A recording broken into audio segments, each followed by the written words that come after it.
ماشاء اللہ لا حول ولا قوة الا باللہ العلی العظیم. اعوذ باللہ من الشیطان الرجیم. بسم اللہ الرحمن الرحیم. الحمد للہ الواحد الاحد والفرد الصمد الذي لم يلد ولم يولد ولم يكن له كفوا أحد. والصلاة والسلام على أول العدد والعبد المؤيد والرسول المسدد والمحمود الأحمد حبيب إله العالمين والقاسم محمد غر الميامين المعصومين ولعنة الله على أعدائهم من الآن. بسم الله الرحمن إلا المودة في القربى صلوات.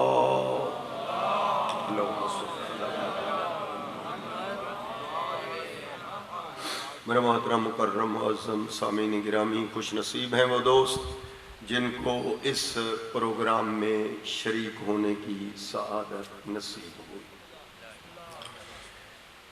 یہ عزاداری کے وہ دن ہیں خاص، 9 محرم ہو یا 10 محرم، اس میں حاضری دے کر اپنی تصویر ملائکہ کی مووی میں بنوا کر رسول اللہ کے سامنے جانے کے آپ قابل بن جاتے. دوستو، اگر کوئی کسی کی خوشی میں شریک نہ ہو سکے تو بعد میں منہ لگنے کے قابل رہتا ہے، لیکن اگر کوئی کسی کے جنازے میں نہ آئے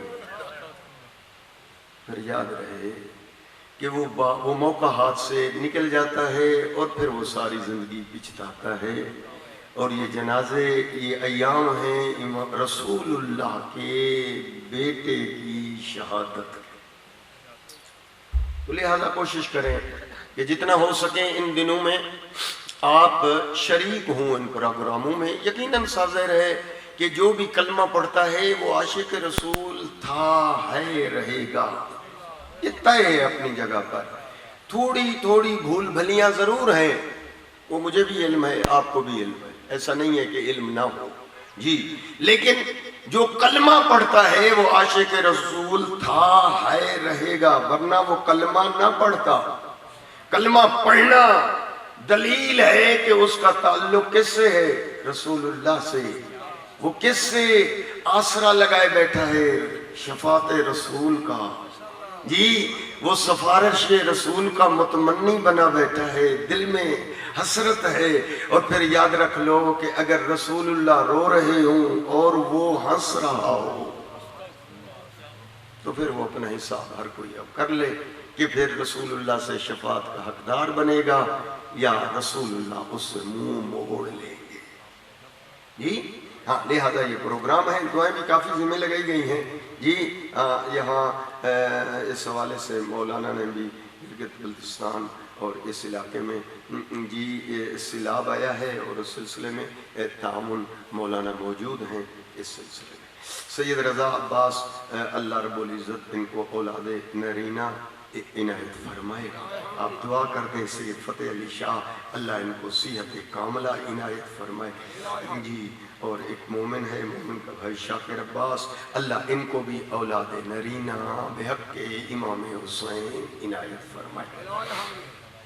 اسد عباس اللہ رب العزت شہادت علی اصغر کے صدقے میں جی 6 سال ہو گئے ان کی شادی کو، لیکن اولاد نہیں ہوئی. آپ آمین کہہ دیں، اللہ ان کو اولاد نرینہ عنایت.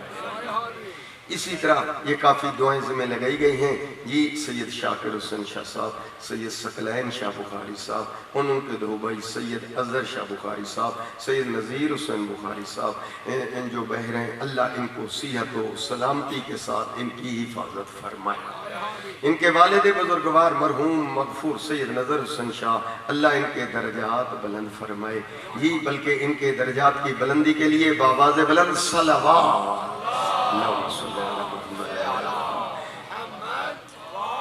محترم جناب سید اعجاز حسین بخاری صاحب، اللہ ان کو صحت کاملہ صحت عاجلہ عنایت فرمائے، ہمارے اسی پروگرام میں وہ ہر سال مسلسل تشریف لایا کرتے ہیں، اللہ ان کو صحت کاملہ عنایت فرمائے۔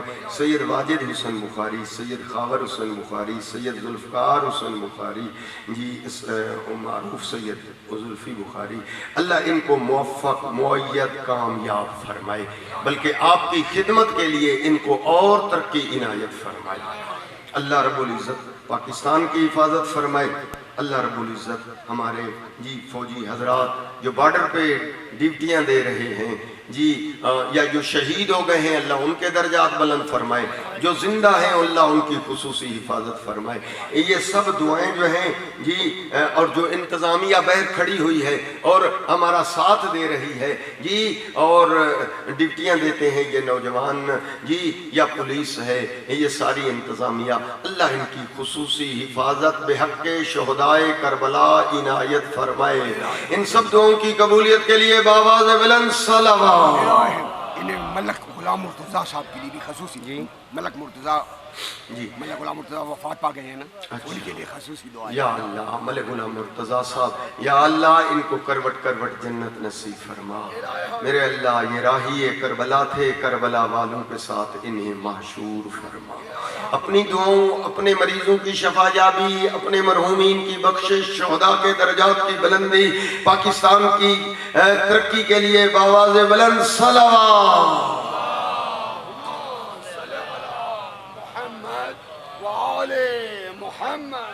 میرے محترم سامعین گرامی، میں نے آپ کے سامنے آیت مودت پڑھی ہے۔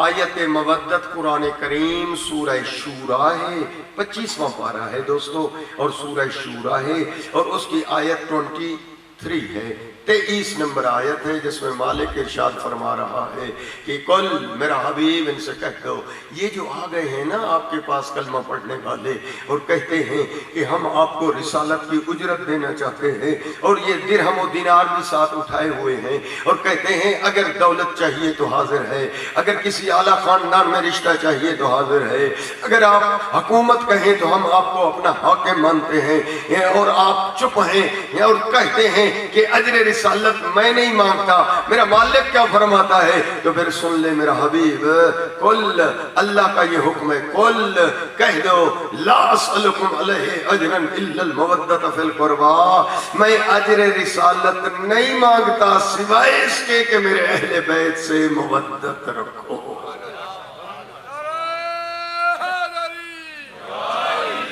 آل رسول سے مودت، دوستو یہ اجر رسالت ہے۔ مجھے علم ہے آپ سب جو ہیں عامل ہیں، آپ سب شریعت کے عامل ہیں، جہاں تک میری معلومات ہیں، میں کوئی 10 سال سے زیادہ یہاں آ رہا ہوں، مسلسل ہر سال سب سے ملا ہوا ہوں، سب چہرے میرے واقف ہیں، آشنا ہوں، جانتا ہوں قریب سے کہ آپ عقیدہ محکم رکھتے ہیں، آپ توحید کے قائل ہیں، آپ نبوت کے قائل ہیں، آپ امامت کے قائل ہیں، آپ قیامت کے قائل ہیں، عدل الہی کے قائل ہیں۔ جہاں عقیدہ آپ کا محکم ہے وہاں آپ نماز بھی پڑھتے ہیں، روزہ بھی رکھتے ہیں، حج بھی کرتے ہیں، زکوٰۃ بھی دیتے ہیں، خمس بھی ادا کرتے ہیں، یقیناً ظاہر ہے آپ اصول اور فروع کے عامل ہیں۔ ٹھیک ہے کوئی ایک آدھ غافل ہو تو وہ بھی بیدار ہو جائے، کہ وہ بھی دور نہ جائے کہ عمل کے بغیر کچھ نہیں، خالی دعویٰ کام نہیں دیتا۔ میرا دوست عقیدہ ٹھیک ہو اور ساتھ پھر عمل ہو،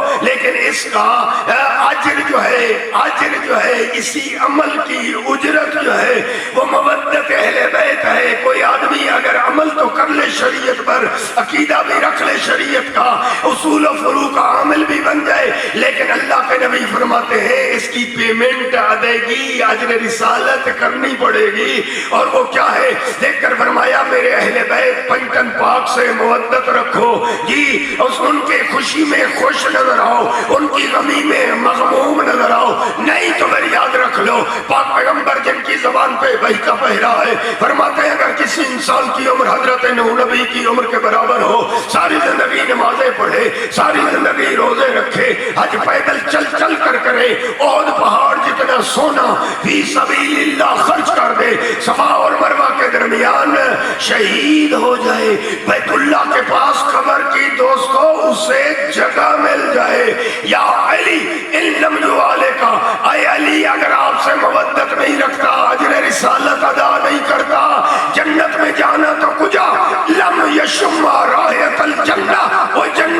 خوشبو ہی نہیں سونگھ سکتا۔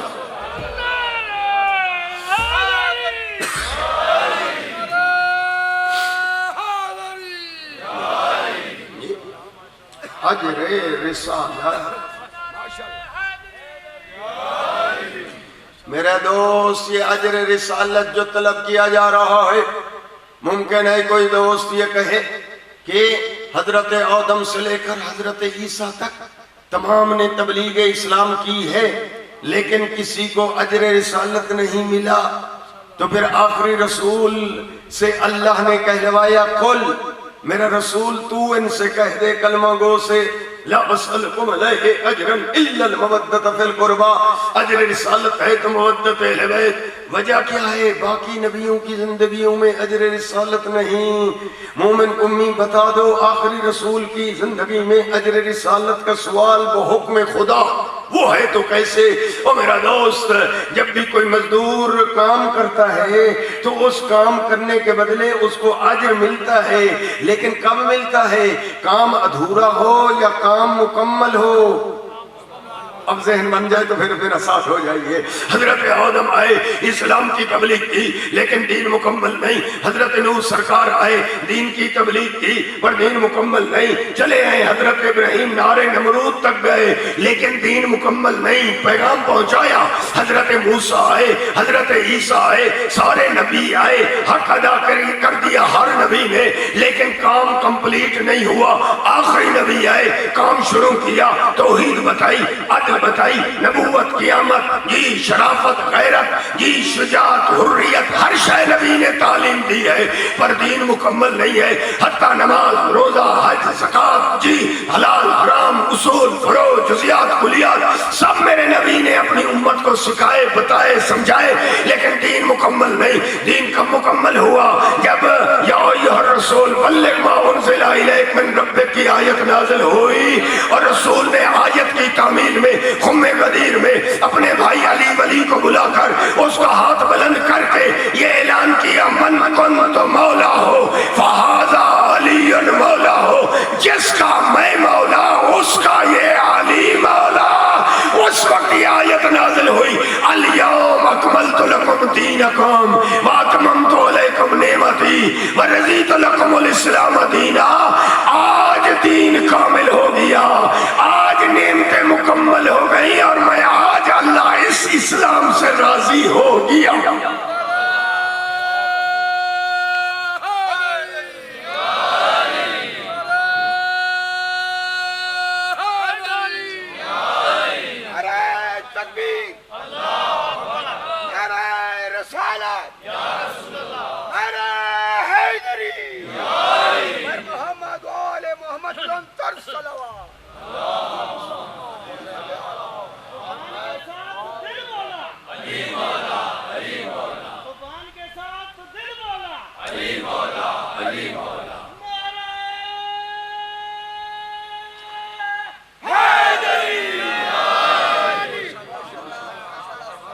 آئیے میرے محترم سامعین گرامی، میں عرض یہ کر رہا تھا کہ دین مکمل ہوا جب علی کی ولایت و حکومت کا اعلان بحکم خدا رسول اللہ نے کیا۔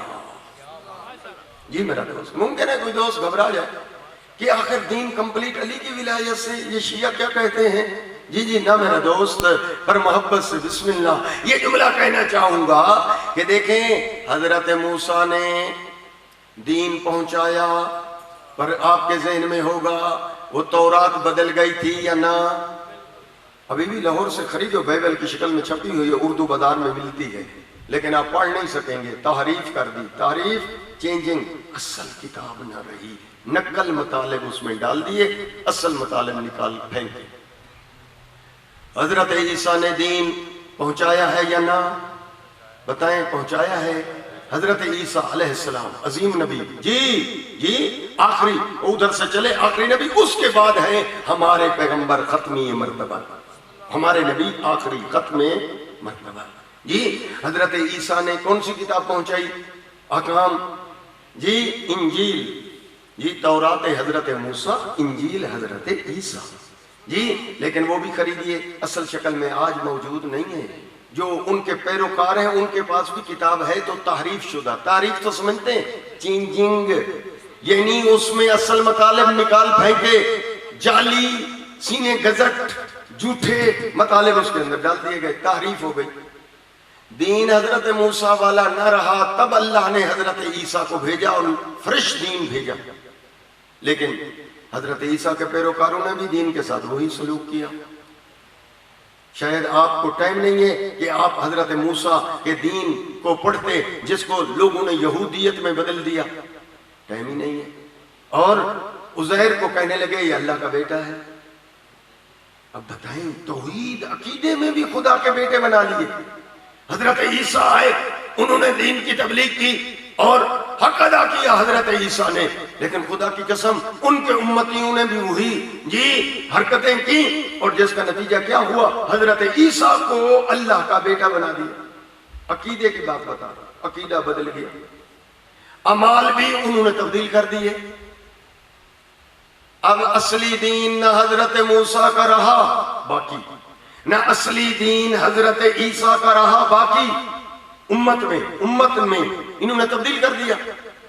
اب اللہ نے آخری دین, آخری نبی, آخری کتاب, سید الرسل, امام الانبیاء, وہ دین بھیجا. لیکن خطرہ وہ جو پہلے تھا وہ ہے ابھی باقی یا نہ؟ خطرہ تھا کہ یہ امت بھی کہیں ایسا نہ کرے کہ توحید کے عقیدے میں رد و بدل کر دے. اللہ نے دین آخری نبی کے ذریعے اصول, فروع, عقیدہ, عمل جو ہے وہ بھیجا, لیکن خطرہ تھا کہ کہیں یہ اللہ کے جسم کے قائل نہ ہو جائیں, جبکہ قرآن کہتا ہے لیسا کمثلہ شیء, اللہ کی مثل کوئی نہیں, مثال کوئی نہیں. اللہ کا وجود ہے, ہر جگہ ہے, پر اس کا جسم نہیں ہے ہماری طرح, چہرہ ہو, آنکھیں ہو, ناک ہو, زبان ہو, ہاتھ ہو. نہ میرا دوست, قرآن میں اگر ید آیا ہے تو اس سے مراد قدرت ہے, وجہ آیا ہے تو اس سے مراد ذات ہے. اللہ کا جسم نہیں, اللہ کا وجود ہے. اگر جسم ہوا تو وہ ہماری طرح ہو جائے گا. خطرہ تھا کہ کہیں اللہ کے جسم کے قائل نہ ہو جائے یہ مخلوق.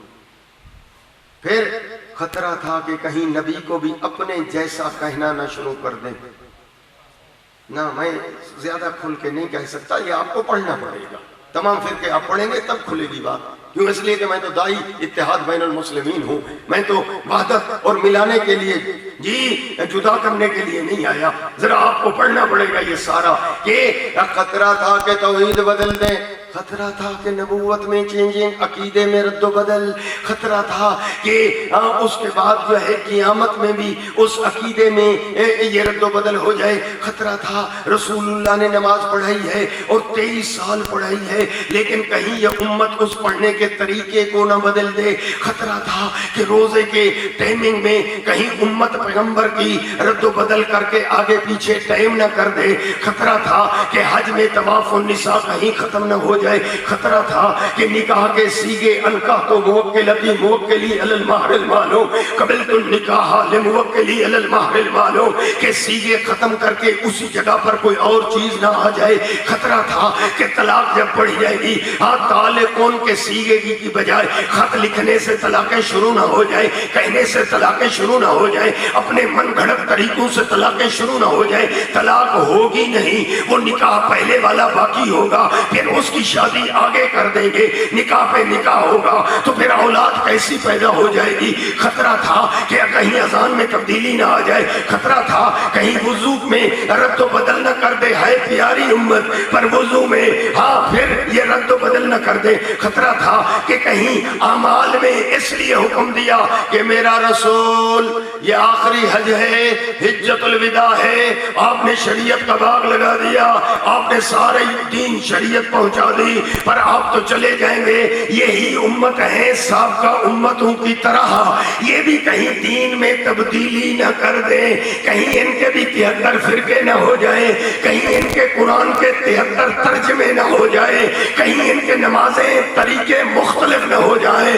سب کلمہ پڑھیں گے پر ہر عمل جدا ہوگا, ہر راستہ جدا ہوگا. تو ان لم تفعل, اگر آج اعلان اعلان نہ کیا ولایت کا جو شریعت کے باغ کی کرے گی کرے گا حفاظت، اگر محافظ رسالت، اگر امام ہادی مرشد اس باغ کے گارڈ کا اعلان نہ کیا، فما بلغت رسالتا، یہ دیے ہوئے دین کو بدل دیں گے، یہ بھی حضرت موسیٰ کی امت کی طرح، یہ بھی حضرت عیسیٰ کی امت کی طرح دین میں تبدیلی کر دیں گے، 73 فرقے بن جائیں گے۔ میرا رسول آج محافظ کا اعلان کر دے، ان لم تفعل فما بلغت رسالتا، قرآن کریم ہے، اگر آج علی کی ولایت کا اعلان نہ کیا تو گویا کچھ نہ کیا۔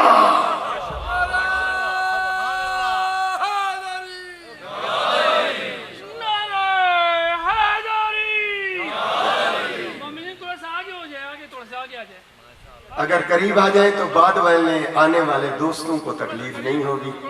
جی جی جی ہاں ہاں، اللہم صلی علی محمد۔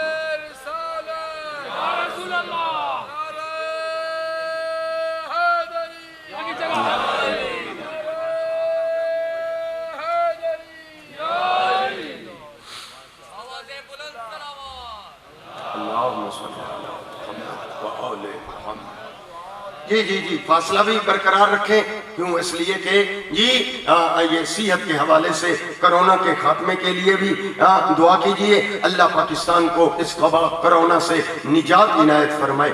جی میں عرض یہ کر رہا تھا کہ متوجہ رہیے کہ علی کی ولایت کا اعلان، یہ اگر میں پیغام آدھے پونے گھنٹے میں پہنچا سکا تو میرے آنے کا مقصد سجایا ہوا، نہیں تو سمجھ لینا ایک فیل خطیب آیا تھا جی، وہ بیان کچھ کرنا چاہتا تھا، کر نہ سکا۔ میں عرض یہ کرنا چاہتا ہوں کہ آپ بتائیں کہ یہ حکم پیغمبر کو ایسے کیوں؟ میرے دوستو، پیغمبر کو خطاب ہوتا ہے یا ایھا المزمل، یا ایھا المدثر، یاسین، طٰہٰ، ایسے خطاب ہے، لیکن یہاں خطاب ہے ان لم تفعل۔ اٹھاؤ قرآن، سورہ مائدہ ہے، آیت 67 آیت ہے، خود پڑھو، مجھ سے نہ سنو، خود پڑھو۔ یا ایھا الرسول، اے میرا رسول، بلغ ما انزل الیک، پہنچا دے یہ حکم جو نازل ہو چکا ہے۔ ان لم تفعل، اگر یہ حکم نہ پہنچایا، فما بلغت رسالتہ، ترجمہ کرو اس کا۔ میرا تو دل دکھتا ہے، لیکن حکم خدا کا ہے، اس لیے سر جھکا ہوا ہے کہ وَإِن لَمْ تَفْعَلْ، کہ اگر میرا رسول آپ نے یہ حکم پریکٹیکلی، زبان سے بھی نہیں، پریکٹیکلی ہاتھوں سے بلند بھی کرو، دکھاؤ بھی، سمجھاؤ بھی، منواؤ بھی۔ یہ کیوں کیوں کیوں کیوں کیوں؟ میں ادنا طالب علم ہوں، آپ مجھ سے زیادہ علم رکھتے ہیں، اگر سب نہیں رکھتے تو آدھا مجمع ایسا ہے جو پڑھا لکھا جو مجھ سے بھی زیادہ علم رکھتا ہے، تو پھر یہ کیوں خطاب ہے؟ ان لم تفعل، خدا رہا، لمبی تقریر کی ضرورت نیست۔ جی مختصر، کیوں حکم اللہ نے دیا اپنے حبیب کو؟ ان لم تفعل، اگر تو نے پریکٹیکلی فعل عمل نہ کیا، یہ فما بلغت رسالتہ، تو نے رسالت کا کوئی کام نہ کیا، نہ توحید پہنچائی، نہ نبوت پہنچائی، نہ حلال نہ حرام، نہ شریعت، نہ میرا دوست اس کا فلسفہ توجہ کریں۔ فلسفہ یہ ہے کہ میں نے بتایا ہے آپ کو، حضرت نوح سے چلیں، شریعت وہاں سے شروع ہو گئی تھی، حضرت نوح سے، جی جی، اور پہلے اولو العزم پیغمبر حضرت نوح علیہ السلام ہے، پھر حضرت ابراہیم علیہ السلام ہے، پھر شریعت جو لائے حضرت موسیٰ ہے، آپ کو علم ہے، بعد میں شریعت جو لائے آخری حضرت عیسیٰ، اور پھر یہ ختمی مرتبہ جو قیامت تک کی شریعت ہے۔ اب یہاں بھی خطرہ ایسے تھا جو نوح کے امتیوں نے اپنی شریعت کے ساتھ کیا، حضرت ابراہیم کے امتیوں نے دی ہوئی شریعت کے ساتھ کیا، حضرت موسیٰ کی امتیوں نے حضرت موسیٰ کی دی ہوئی شریعت سے کیا، حضرت عیسیٰ کے امتی یہ انہوں نے شریعت کے ساتھ کیا کیا؟ کتابیں بدل دیں۔ یہاں بھی خطرہ تھا کہ کہیں قرآن کو نہیں بدلیں گے، اِنَّا نَحْنُ نَزَّلْنَا الذِّكْرَ وَإِنَّا لَهُ لَحَافِظُونَ، قرآن کہتا ہے، اللہ فرماتا ہے میں اس کی حفاظت کروں گا، لہذا یہ امت بڑی ٹیلنٹ ہے، یہ قرآن کی آیتوں کو تو نہ بدل سکی، آیتیں جتنی تھیں اتنا ہی رہ گئی، ذرا سمجھنا، آیتیں نہ گھٹا سکی یہ امت آخری، اور نہ آیتیں بڑھا سکی، یہ تو نہ کر سکی، لیکن ٹیلنٹ تھے، کوئی اپنے کارنامہ بھی تو انہوں نے دکھانا تھا. انہوں نے کیا کیا؟ انہوں نے ایسے کیا کہ قرآن کے ترجمے بدل دیے. آیتوں کو نہ بدل سکے پر قرآن کے ترجمہ، ٹرانسلیشن، قرآن کچھ کہتا ہے اور یہ قرآن کے ساتھ یہ ہو گیا ہے. ابھی پتہ نہیں آپ کے علاقے میں نہیں ہوگا کہ شاید سارے مسلمان ایک طریقے سے نماز پڑھتے ہوں گے. ایسے ہے نا میرے خیال میں، مجھے زیادہ معلوم نہیں ہے، میں بہت کم آیا ہوں. جی ایک دن آتا ہوں اور چلا گیا. یعنی اگر 5 مکاتب فکر ہیں تو 5 طریقے سے نماز پڑھی جا رہی ہے.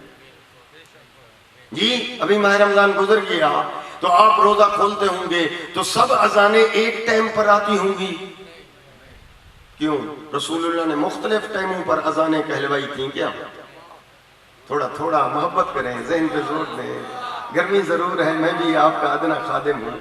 جی رسول اللہ ایک ٹائم پہ روزہ رکھتے تھے یا 2 ٹائموں پر؟ ایک ٹائم پہ کھولتے تھے یا 2 ٹائموں پر؟ مبتلات روزہ ایک بتائے یا نہ؟ وہ کچھ اور بتائیں مبتلات، اور یہ روزے کے مبتلات کچھ اور بتائیں. وہ مکروہات کچھ اور بتائیں، یہ مکروہات کچھ اور بتائیں. وہ مستحبات کچھ اور بتائیں، یہ مستحبات کچھ اور بتائیں. یا ایک شریعت بتائی تھی رسول اللہ نے روزے کے متعلق؟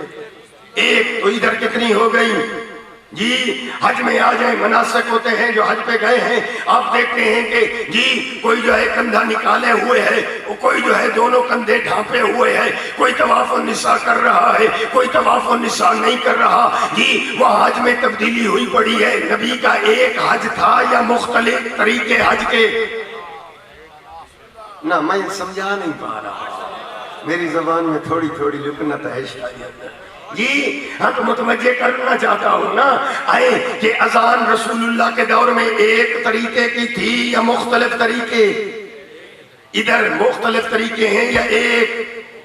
اب یہ آپ نے سوچنا ہے میرا دوست. نبی ابھی یہ امت کا حال دیکھ کر مدینے سے دیکھ رہے ہیں، ادھر بلندی پہ موجود ہیں اور پوری دنیا ان کے سامنے ایسے حاضر ہے جس طرح تیرے سامنے ہاتھ کی ہتھیلی حاضر.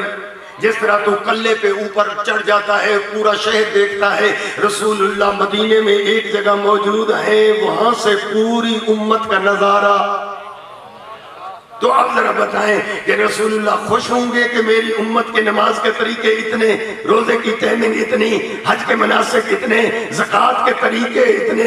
جی ہاں خمس ختم ہو گیا ہے، ہاں فلاں تبدیلی، اذان میں تبدیلی، نکاح میں تبدیلی، جی طلاق میں تبدیلی، جنازے کی تکبیروں میں تبدیلی. اور جبکہ یہ ذرا بتائیں نبی وہاں سے دیکھ کر خوش ہوتے ہوں گے یا؟ تھوڑا بولیں تو صحیح. میں آپ سے باتیں کرنا چاہتا ہوں، تقریریں آپ نے بڑی سن لی، آپ بڑے لوگ بزرگ بھی بیٹھے ہیں، میں کیا، میں تو ایک چھوٹا سا طالب علم ہوں. تو پھر بتائیے میرا دوست یہ دین میں جو تبدیلیاں ہو گئی ہیں کیوں؟ کبھی وجہ اس کی سمجھی ہے؟ اور میرا دوست اس کی وجہ یہ تھی کہ رسول اللہ اپنے علم نبوت سے جان رہے تھے. اللہ بھی فرما رہا تھا کہ اپنے اس دین کا محافظ معین کر دے. گارڈ شریعت کے اس باغبان جو باغ لگایا ہے اس کا ایک محافظ دے جا تاکہ کوئی باغ کو بدلے نہیں. ایسا نہ ہو کہ ایک درخت جو ہے اس کی ایک ٹہنی کاٹ دی جائے، وہاں پر ایک اور قلم لگا دی جائے، کچھ عرصے کے بعد ایک اور ٹہنی کاٹ دی جائے، پھر ایک اور قلم لگا دی جائے، پھر کچھ عرصے کے بعد اس کی اصل ایک ٹہنی کاٹ دی جائے اور نقلی شاخ جڑ لگا دی جائے. اور 50 سال جب گزر جائے گا، 60 ہجری ہو جائے گی، جو دین نبی نے دیا تھا وہ درخت رہا ہی نہیں.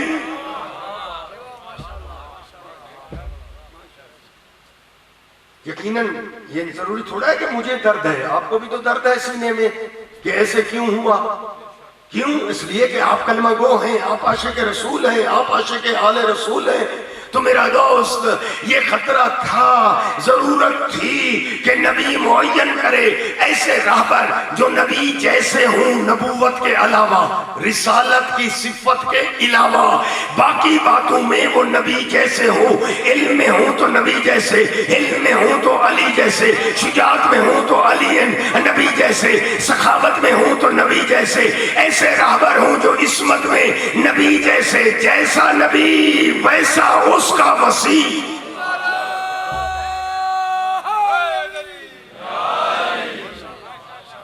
دوستو ضرورت اس بات کی تھی، اس لیے نبی کریم نے جب یہ آیت اتری، دوستو سن تو لو، مانو نہ مانو وہ تمہاری مرضی، آزادی ہے، جبر نہیں ہے، وما علینا الا البلاغ، ہمارے اوپر نہیں ہے مگر پہنچانا ہے، آپ کو زبردستی پکڑ کر جبرن منوانا غلط، صرف سنانا ہے۔ جب یہ آیت اتری، بسم اللہ الرحمن الرحیم، اطیعوا اللہ واطیعوا الرسول واولی الامر منکم، اے ایمان والے اطاعت کرو اللہ کی، اللہ کے رسول کی، اولی الامر کی۔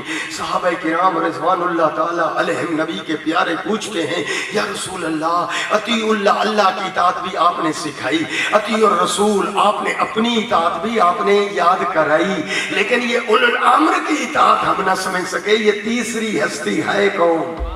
فرمایا وہ ایک ہستی نہیں ہے، ہم اوصیائی، وہ میں محمد کے 12 وصی ہیں، اول ہم علی، ان میں پہلا علی ہے، دوسرا حسن ہے، تیسرا حسین ہے، نبی سنا رہے ہیں، مسجد نبوی ہے، شہر مدینہ ہے، صحابہ کا مجمع ہے، چپ چاپ ساتھیوں بولو نہ بولو، پسند آئے نہ آئے، ہضم ہو نہ ہو، پر نبی کی تقریر مسجد نبوی۔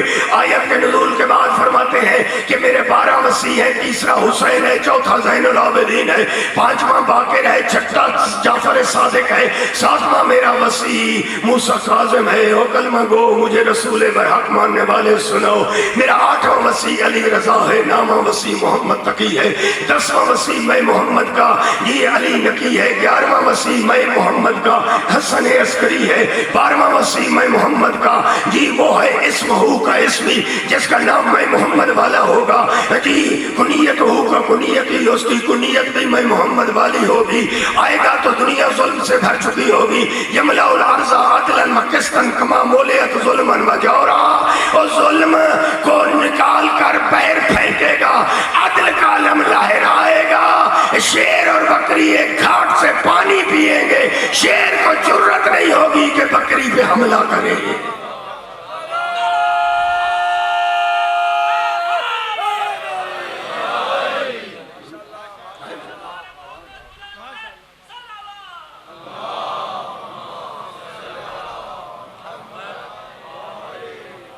خدا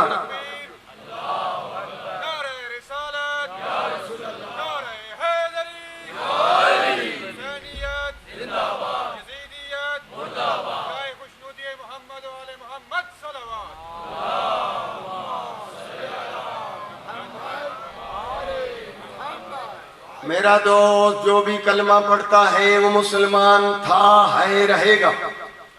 کیوں؟ کلمہ پڑھ کر وہ بتانا چاہتا ہے لا الہ الا اللہ، میں اللہ کو مانتا ہوں۔ کلمہ پڑھ کر محمد رسول اللہ پڑھ کر وہ سمجھانا اور منوانا اور ملائکہ کو لکھوانا چاہتا ہے کہ میں پاک پیغمبر کی رسالت کا قائل ہوں، ختمی مرتبت کا عقیدہ رکھتا ہوں جی۔ لیکن جی جتنے فرقے ہیں اسلام کے اپنی جگہ پر وہ ٹھیک ہیں، جن جن سے انہوں نے دین لیا، جو جتنا وہ جانتے تھے انہوں نے وہ علم دیا اور وہ فقہ پڑھائی اور وہ باقاعدہ ایک مکتب بن گیا۔ مجھے حق نہیں ہے کہ میں طنز کروں یا ہٹ کروں، لیکن میں اپنی بات کرتا ہوں۔ اگر مجھ سے یہ پوچھا جائے کہ آپ نے ان ہستیوں سے، ان جی بڑے چوٹی کے امام تھے دنیا کے حساب سے، جی ان اماموں سے آپ نے دین کیوں نہ لیا، شریعت کیوں نہ لی، میں اتنا کہوں گا کہ میں طنز نہیں کرتا، وہ اپنی جگہ پر ٹھیک ہے جنہوں نے ان سے علم لیا ہے، میں نے ان سے اس لیے نہیں لیا کہ نبی نے ان کے متعلق کوئی ارشاد نہیں فرمایا۔ میں طنز نہیں کرتا، بے شک وہ اپنی جگہ پر رائٹ ٹھیک ہیں، جنہوں نے ان سے لیا ہے وہ بھی ٹھیک ہیں، ان کی عقل یہ کہتی ہے کہ ان سے لیا جائے تو انہوں نے ان سے لیا، ٹھیک ہے، میرا کوئی اعتراض نہیں ہے۔ اگر مجھ سے کوئی سوال کرتا ہے کہ آپ نے ان کو کیوں لیا ہے، کیوں چھوڑا ہے، اور اہل بیت کا دامن آپ نے کیوں پکڑا ہے، تو میں کہوں گا ان کے متعلق نبی نے کوئی حکم صادر نہیں فرمایا کہ ان کے پاس جاؤ، ان سے علم لو، ان سے دین لو، ان سے شریعت لو، لیکن جن سے میں نے علم لیا ہے وہ 12 امام ہیں جن کو اہل بیت رسول کہا جاتا ہے۔ ان کے متعلق